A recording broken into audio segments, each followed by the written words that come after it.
नमस्कार दोस्तों, Rajasthan GK zone में आपका स्वागत है। और इस वीडियो में हम पढ़ेंगे महिलाओं और बच्चों के विरुद्ध अपराध से संबंधित महत्वपूर्ण प्रश्न पढ़ेंगे जो राजस्थान पुलिस कांस्टेबल के नए भाग में जो 10 नंबर का जो पार्ट जुड़ा, 10 प्रश्न और 5 नंबर के जो पार्ट जुड़ा राजस्थान पुलिस का जो नया सिलेबस हुआ था उसमें महिलाओं और बच्चों के विरुद्ध अपराध से संबंधित कुछ प्रश्न था। तो देखो, उस सिलेबस में ये लिख रखा था कि knowledge about crime against women and children and legal provisionals and rules relating to it. मतलब इसका मतलब ये है कि बच्चों और महिलाओं से संबंधित अपराध के बारे में आपको पढ़ना है। तो ये नया भाग जुड़ा है और यूपी पुलिस में ये भाग पहले से ही आता था और राजस्थान पुलिस में अब इसको नया पार्ट ऐड किया जिसके 10 प्रश्न आएंगे और 5 नंबर का पार्ट होगा। मतलब बहुत ही महत्वपूर्ण पार्ट होगा। तो इसमें किस तरह के प्रश्न आते हैं इसके बारे में हम चर्चा करेंगे। मैंने कुछ 25 प्रश्न लिए हैं तो उसके बारे में हम चर्चा करेंगे। देखते हैं किस तरह के प्रश्न आते हैं, प्रश्नों का लेवल किस तक रहेगा या किस टाइप के प्रश्न होंगे। तो आप देखेंगे, इसमें पता चल जाएगा। ये पीडीएफ आपको टेलीग्राम पे मिल जाएगी और इसका आंसर है जो मैं आपको यहाँ पे बता रहा हूँ। निम्न में से कौन सा कानून महिलाओं से संबंधित नहीं है? ये पहला प्रश्न है कि निम्न में से कौन सा कानून महिलाओं से संबंधित नहीं है। इसका मतलब ये 4 कानून दे रखे हैं, इन चारों में से कौन सा कानून है जो महिलाओं से संबंधित नहीं है। तो दहेज विरोध संशोधन अधिनियम, तो दहेज विरोध है तो इसका मतलब ये महिलाओं से संबंधित है। स्त्री एवं कन्याओं का अनैतिक व्यापार अधिनियम 1956, ये भी महिलाओं से संबंधित है। घरेलू हिंसा अधिनियम 2005, तो घरेलू हिंसा अधिनियम 2005 महिलाओं से संरक्षण, ये जो अधिनियम है वो भी 2005, ये भी महिलाओं से संबंधित है। और नागरिक अधिकार संरक्षण अधिनियम 2005 ये है जो ये महिलाओं से संबंधित नहीं है। तो इसमें इसने पूछा है कि कौन सा कानून महिलाओं से संबंधित नहीं है। इसका मतलब इसका सही आंसर है नागरिक अधिकार संरक्षण अधिनियम 2005, ये महिलाओं से संबंधित नहीं है। अब आपको ये चीज़ 3 प्रश्न तो इस एक ही प्रश्न से निकल गए। घरेलू हिंसा अधिनियम कब पारित किया गया? 2005 में। स्त्री एवं कन्याओं का अनैतिक व्यापार अधिनियम कब हुआ था, कब पारित हुआ था? 1956 में। दहेज विरोध संशोधन अधिनियम पहला 1961 और संशोधन 1985। तो एक ही प्रश्न में आपके 3 प्रश्न मिल गए हैं। तो दहेज विरोध संशोधन अधिनियम ये याद रखना, स्त्री एवं कन्याओं का अनैतिक व्यापार अधिनियम 1956 हो गया, घरेलू हिंसा अधिनियम 2005 हो गया और इसका सही आंसर है जो ए होगा 2005। नागरिक अधिकार संरक्षण अधिनियम है वो महिलाओं से संबंधित नहीं है। प्रश्न नंबर 2 पे चलते हैं। प्रश्न नंबर 2 है नागरिक अधिकार संरक्षण अधिनियम 1955 संबंधित है। प्रश्न 1 में था कि कौन सा अधिनियम संबंधित नहीं है, तो महिलाओं से संबंधित ये नहीं था। इसका मतलब ये है कि ये महिलाओं और बच्चों से संबंधित तो नहीं है, प्रश्न 1 में पता चल गया। बाकी इसमें लिखा कौन सा संबंधित है, तो वृद्धजनों से संबंधित नहीं है, दिव्यांगजनों से भी संबंधित नहीं है। तो नागरिक अधिकार संरक्षण अधिनियम 1955 है वो अनुसूचित जाति के सदस्यों से संबंधित है। इसका सही आंसर होगा डी, अनुसूचित जाति के सदस्यों से संबंधित। अगर आप इस चैनल पर पहली बार आए हो तो ये प्लीज़ चैनल को सब्सक्राइब कीजिए और बेल आइकन है उस पर क्लिक कीजिए ताकि वीडियो आपको हाथों हाथ मिल जाए। प्रश्न नंबर 3 है शारदा अधिनियम संबंधित है। जो शारदा एक्ट है वो किससे संबंधित है? ये प्रश्न है, ये भी बच्चों और महिलाओं के अपराध से विरुद्ध संबंधित है। तो शारदा एक्ट है वो किससे संबंधित है? तो इसका सही आंसर है बे, बाल विवाह। शारदा एक्ट है वो बाल विवाह से संबंधित था। तो ये सही आंसर है उसका हो गया 2 नंबर।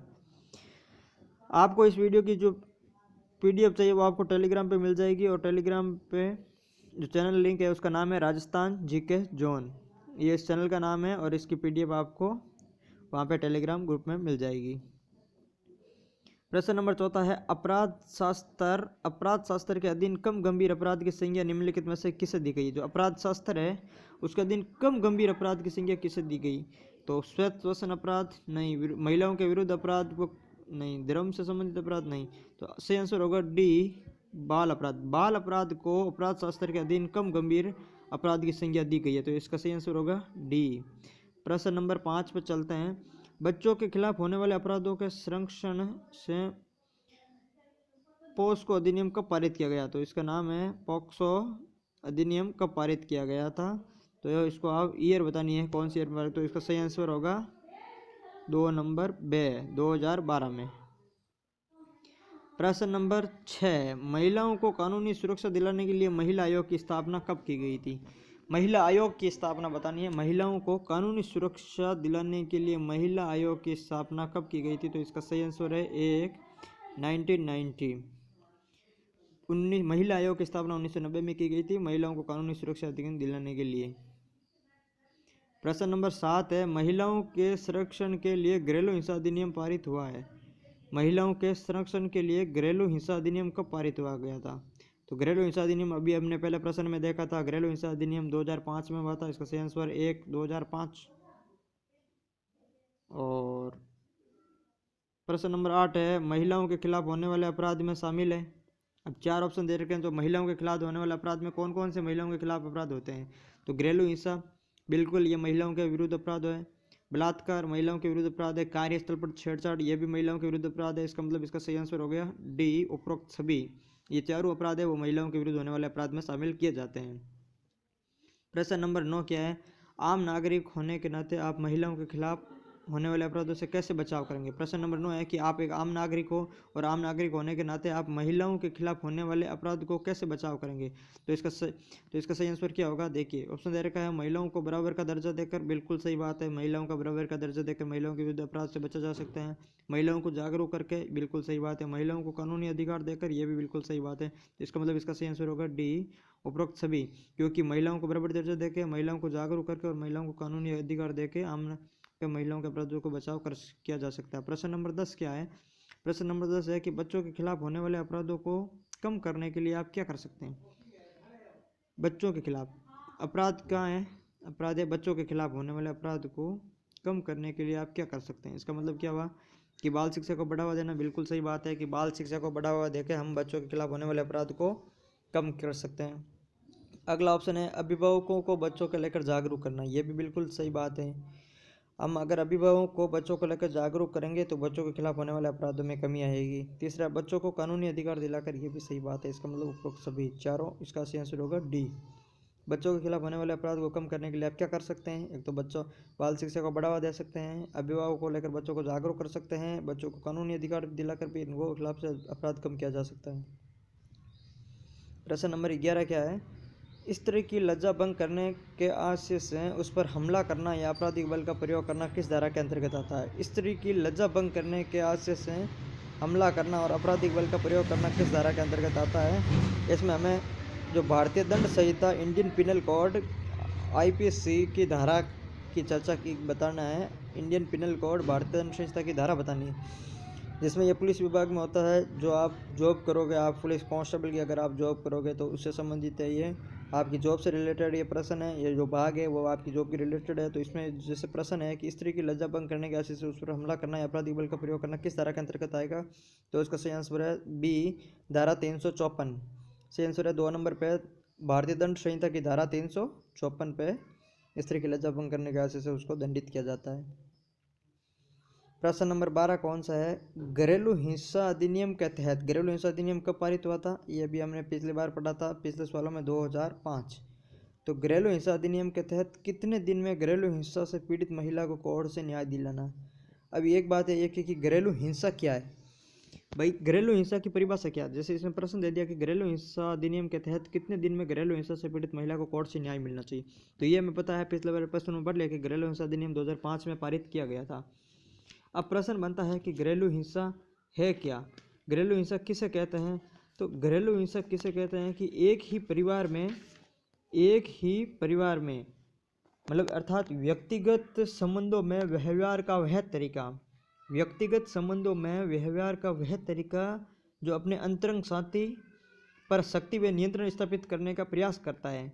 अर्थात क्या हुआ कि व्यक्तिगत व्यवहार का वह तरीका हुआ जो अपने साथी पर नियंत्रण या शक्ति स्थापित करने का प्रयास करता हो। जैसे व्यवहार का तरीका किसे बोलते हैं? जैसे शारीरिक रूप से किसी अपने साथी पर नियंत्रण स्थापित करना, या लैंगिक रूप से, या भावनात्मक रूप से, मनोवैज्ञानिक रूप से, और आर्थिक रूप से प्रभावित करने वाला हो सकता है। व्यवहार का तरीका कुछ भी हो सकता है।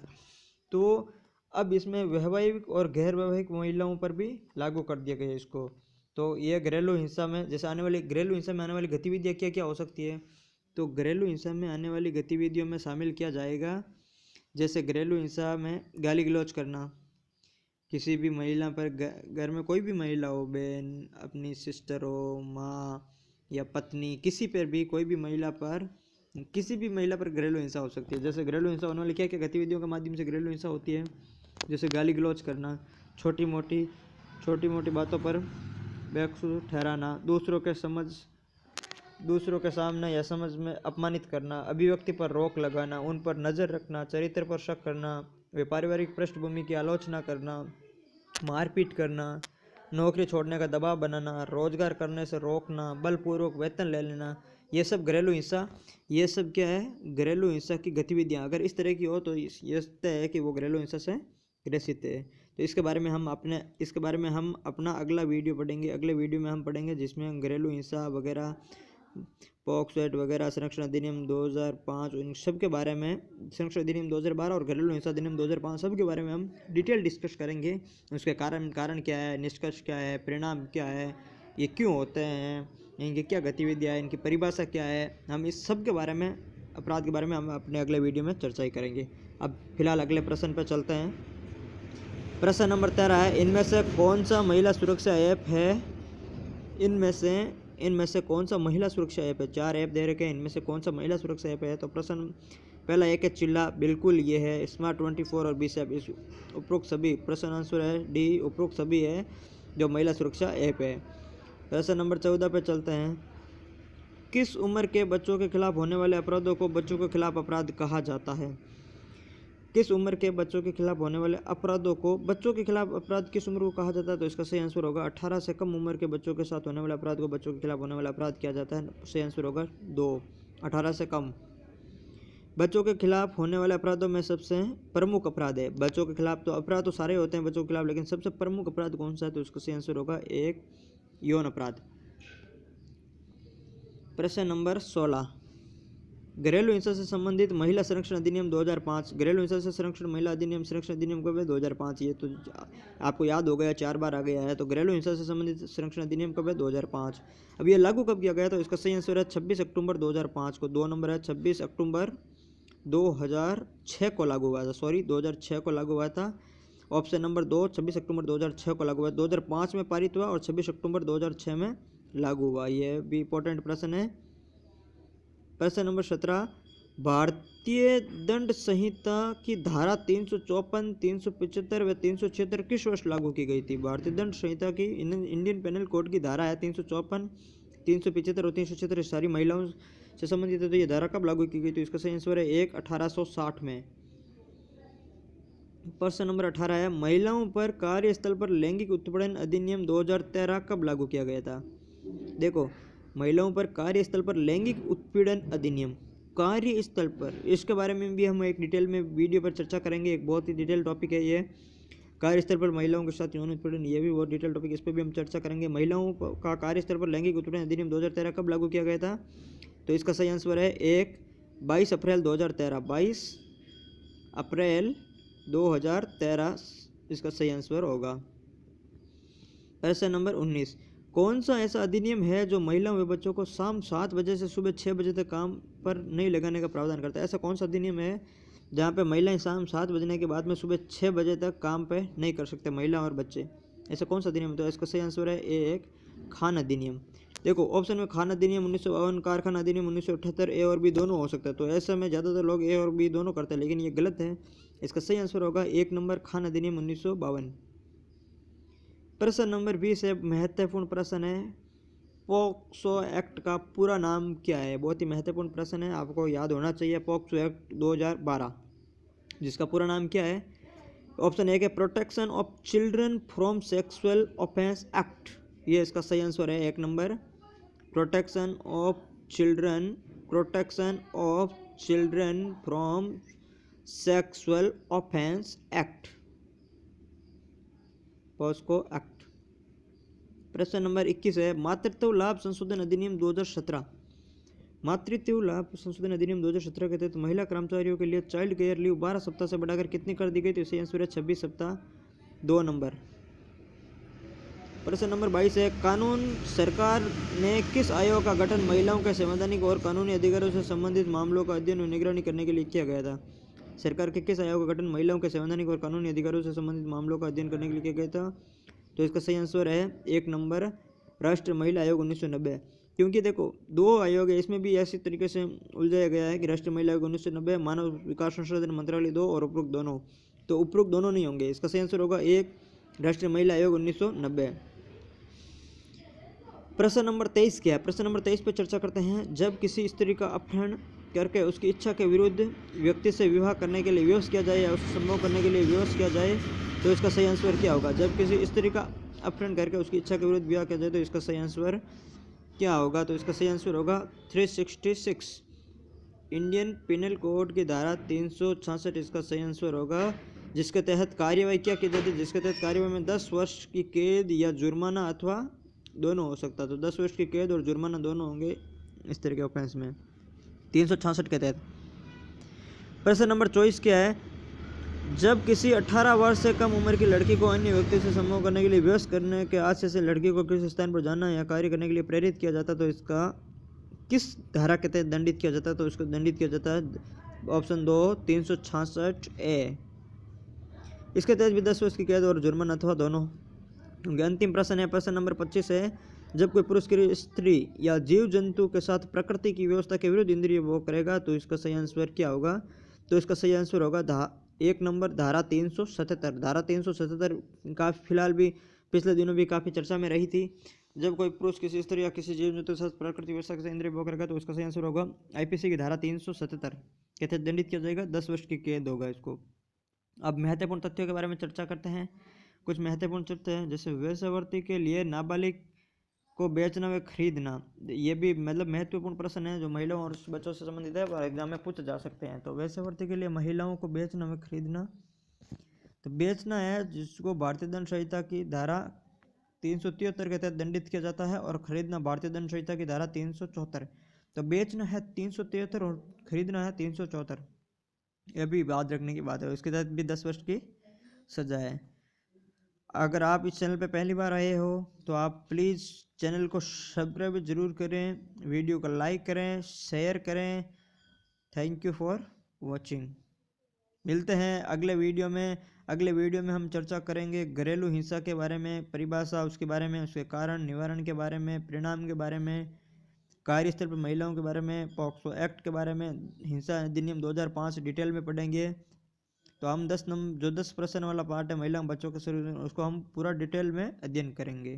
तो बने रहिए आप और ज़्यादा से ज़्यादा शेयर कीजिए।